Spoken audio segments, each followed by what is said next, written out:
Welcome to Spectrum IAS Academy, Civils Guidance, IAS, IPS by Baira Subhapotraju, 2/1 Bradipeta, Guntur.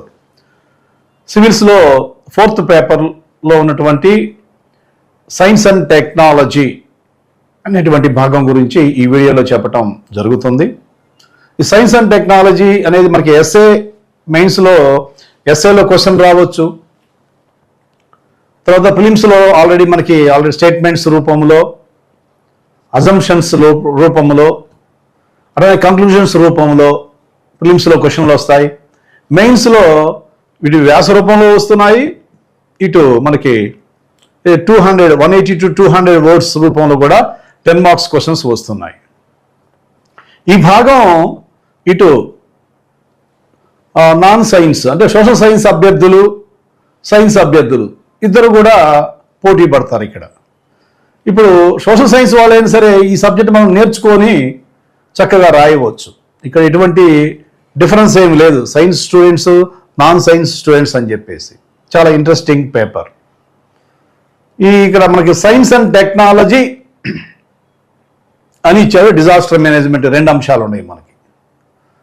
Science and technology అంటే ఇక్కడ మనం ఏం చదవాలి, దీనికి లభిస్తున్నటువంటి పుస్తకాలు ఏంటి అని చూసినట్లయితే మనకి యాక్చువల్గా సమకాలీన శాస్త్ర సాంకేతిక రంగాలలో భారతదేశం యొక్క పురోగతి అనేటువంటి అంశాన్ని మనం గుర్తుపెట్టుకోవాలి. స్వాతంత్ర్యానికి పూర్వం మనకి ఎటువంటి సైంటిఫిక్ డెవలప్మెంట్స్ అనేవి లేవు. స్వాతంత్రానంతరమే అది కూడా కొంత గ్యాప్ తీసుకొని మనం సైన్స్ పాలసీ తీసుకొని మనం సైన్స్ను డెవలప్ చేసుకుంటూ వచ్చాం. ఇక్కడ ముఖ్యంగా components of science and technology classified as 3 sectors. అది మనకి డిఫెన్స్ ఒకటి వస్తుంది, అలాగే మనకి స్పేస్ టెక్నాలజీ వస్తుంది, అలాగే మనకి న్యూక్లియర్ టెక్నాలజీ వస్తుంది. మళ్ళీ దీంట్లో సబ్ కాంపోనెంట్స్ చాలా ఉన్నాయి. సబ్ కాంపోనెంట్స్గా మనం ఇవాళ చూస్తున్నామంటే nano technology, information technology, biotechnology, human genome, తర్వాత ఇప్పుడు వస్తున్నటువంటి ఇంకా కొత్త ఏఐ లాంటివి, ఇవి కూడా మనకి ఈ సైన్స్ అండ్ టెక్నాలజీ కిందకే మనకి వస్తాయి అన్నమాట. కాంపోనెంట్స్ సబ్ కాంపోనెంట్స్గా విడగొట్టుకోవాలి. ప్యూర్ సైన్స్ ఇక్కడ మనకి అక్కర్లా. మళ్ళీ హెల్త్ ఇష్యూస్ ఉన్నాయి. దీనిలో హెల్త్ ఇష్యూస్ ఉన్నాయి. హెల్త్ ఇష్యూస్ కాజ్ అయినటువంటి డిసీజెస్ ఉన్నాయి. వాటి నిర్మూలనకి మనం ఇన్వెస్ట్ చేసేటువంటి వ్యాక్సిన్స్ ఏంటి? For example corona, impact of corona on people, human health and impact of corona on Indian economy also. ఇట్లా క్వశ్చన్స్ డిఫరెంట్గా రావచ్చు. ఇప్పుడు వాటిని నిర్మూలన చేయడం కోసం ప్రభుత్వం ఎటువంటి స్టెప్స్ తీసుకుంటుంది, పరిశోధనా సంస్థల నుంచి ఎటువంటి స్టెప్స్ తీసుకుంటున్నారు, రీసెర్చ్ అండ్ డెవలప్మెంట్, ఈ అంశాలు. వీటికి మన బుక్స్ మనం చూసినట్లయితే అంటే తర్వాత సబ్జెక్ట్ గురించి విడమర్చి తర్వాత చెప్పడం జరుగుతుంది. బేసిక్గా బుక్స్ గురించి మనం పరిశీలించినట్లయితే ఏం బుక్స్ ఉన్నాయి, స్పేస్ గురించి ఏం చదవాలి, డిఫెన్స్ గురించి ఏం చదవాలి, న్యూక్లియర్ గురించి ఏం చదవాలి అని చూసినట్లయితే తెలుగు మీడియం వాళ్ళకి మనకి అంబేద్కర్ ఓపెన్ యూనివర్సిటీలో శాస్త్ర సాంకేతిక రంగాల అభివృద్ధి అని చెప్పేసి బిఏ, బిఎస్సి, బీకామ్ ఒక కోర్సుగా ఉన్నప్పుడు కొన్ని పుస్తకాలు వరుస సిరీస్ వేశారండి. అంటే బుక్ 1, బుక్ 2, బుక్ 3, బుక్ 4 అని చెప్పేసి ఇట్లా ఈ books Ambedkar open university books Telugu మీడియంలో ఉన్నాయి. దీనికి ముందు మనం ఎన్సీఆర్టీస్ సైన్స్ అండ్ టెక్నాలజీ చదువుతాం. అవి చదివిన తర్వాత ఈ అంబేద్కర్ ఓపెన్ యూనివర్సిటీ బుక్స్ తీసుకోవాలి. అదే స్టేట్ లెవెల్లో కూడా మనకి లోవర్ క్లాస్ పుస్తకాల్లో శాస్త్ర సాంకేతిక రంగాల అభివృద్ధి ఉంది, అవి చదవాలి.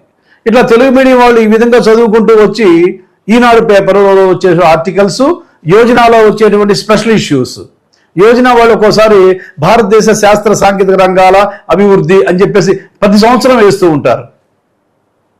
ఆ ప్రతి సంవత్సరం ఎవ్రీ ఇయర్ మనకి దొరికినటువంటి బుక్స్ అంటే మనకి అది ఓల్డ్ బుక్స్ కావచ్చు, అటు న్యూ బుక్స్ కావచ్చు, అవసరమైతే ఓల్డ్ బుక్ షాప్కి వెళ్ళి ఓల్డ్ బుక్స్ని సేకరించి ఆ సమాచారం అంతా దగ్గర పెట్టుకోవాలి. దగ్గర పెట్టుకొని ఒక పద్ధతిగా space evolution, nuclear technology evolution, missile technology evolution, defence technology evolution, so ఇట్లా మనం క్లాసిఫై చేసుకొని agricultural developments, nano technology, information technology, biotechnology, ఇలా ఈ విధంగా మనం క్లాసిఫై చేసుకుంటూ వాటిని క్వశ్చన్ రూపంలో రాసే విధంగా మనం ఫాలో అవ్వాలి. అప్పుడు దాంట్లో అంశాలే నీకు ఆటోమేటిక్గా ప్రిలిమ్స్లో నీకు డెప్త్ని క్రియేట్ చేస్తాయి. ఎప్పుడైతే నువ్వు మెయిన్స్ ఓరియంటేషన్లో చదువుతావో రైటింగ్ ప్రాక్టీస్తో ఆటోమేటిక్గా ప్రిలిమ్స్ని ఈజీగా క్రాక్ చేయొచ్చు. సో ఈ బుక్స్ మనకు ఉపకరిస్తాయి. ఇంకా మనకి తెలుగులో ఇంకా సెకండరీ గైడ్స్ అయితే ఉన్నాయండి. సెకండరీ అంటే మనకి హరికృష్ణ గారు అని చెప్పేసి ఆయన సైన్స్ అండ్ టెక్నాలజీ మీద తెలుగులో బుక్ రాశారు. ఇటు ఆబ్జెక్టివ్ టైప్కి ఉపయోగపడే విధంగా రాశారు, మరియు గ్రూప్ 1 మెయిన్స్కి ఉపయోగపడే విధంగా రాశారు. ఈ గ్రూప్ 1 మెయిన్స్ లెవెల్ అనేది మనకి యూపీఎస్సీ మెయిన్స్ లెవెల్కి సరిపోతుంది. ఈ బుక్ కూడా తీసుకొని మనం చదవచ్చు. ఇంకా టాటా మ్యాగ్రహిల్స్ వాళ్ళు సైన్స్ అండ్ టెక్నాలజీ మీద ఓ సపరేట్ బుక్ వేశారు. స్పెక్ట్రమ్ సిరీస్ వాళ్ళు కూడా బుక్ వేశారు. ఇంగ్లీష్ మీడియంలో అయితే మనకు చాలా విస్తృతమైన సమాచారం లభిస్తూ ఉంది. ఈ విధంగా పత్రికలో వచ్చే అంశాలు అనుసంధానం చేసుకొని సైన్స్ అండ్ టెక్నాలజీని చదవచ్చు. తర్వాత అదేవిధంగా డిజాస్టర్ మేనేజ్మెంట్, ఇది జాగ్రఫీ రిలేటెడ్ అండి. డిజాస్టర్ మేనేజ్మెంట్ అనేది మనకి మానవ సంబంధం అయి ఉంటుంది, ప్రకృతి సంబంధం అయి ఉంటుంది. ప్రకృతి సంబంధంగా వచ్చేటువంటి వరదలు కావచ్చు, తుఫాన్లు కావచ్చు, భూకంపాలు కావచ్చు, సో ఇలాంటివన్నీ కూడా మనకి కొండ చర్యలు విరిగి పడటం కావచ్చు. మానవ సంబంధంగా మనం కొన్ని క్రియేట్ చేసినటువంటి స్టాంపేడ్స్, అంటే అక్కడ మనం ఊరేగింపులకు పోయి ఒత్తిడికి గురి అయ్యి ఒకరి మీద ఒకరు పడి చనిపోతున్న సందర్భాలు చాలా కనిపిస్తున్నాయి. ఇప్పుడు మనకి నేషనల్ డిజాస్టర్ మేనేజ్మెంట్ అని చెప్పేసి NDM సంస్థ ఉందండి. వాళ్ళు ఎప్పటికప్పుడు రిపోర్ట్స్ వాళ్ళు రిలీజ్ చేస్తూ ఉంటారు. ఆ రిపోర్ట్స్ చదువుకు అవసరం అయితే వెబ్సైట్స్కి వెళ్ళి, తర్వాత గూగుల్లోకి వెళ్ళి కొంత ఇన్ఫర్మేషన్ తీసుకొని, ఏదైతే సమాచారం తక్కువగా ఉందో అప్పుడు మనం వెబ్సైట్స్కి వెళ్ళాలి. వెబ్సైట్స్కి వెళ్ళి ఇన్ఫర్మేషన్ తీసుకొని ఈ యొక్క ఇన్ఫర్మేషన్ తెలుగులో తర్జుమా చేసుకొని ఇటు మనకు తెలుగు పుస్తకాలు, ఇంగ్లీష్ పుస్తకాలు చదువుతూ తెలుగు మీడియం వాళ్ళు తెలుగు మీడియంలో, ఇంగ్లీష్ మీడియం వాళ్ళు ఇంగ్లీష్ మీడియంలో చక్కగా మెయిన్స్ ఓరియంటేషన్లో ఈ యొక్క పేపర్ ప్రిపేర్ అయినట్లయితే మంచి మార్కులు పొంది మంచి స్కోరింగ్ రావడానికి అవకాశం ఉంది.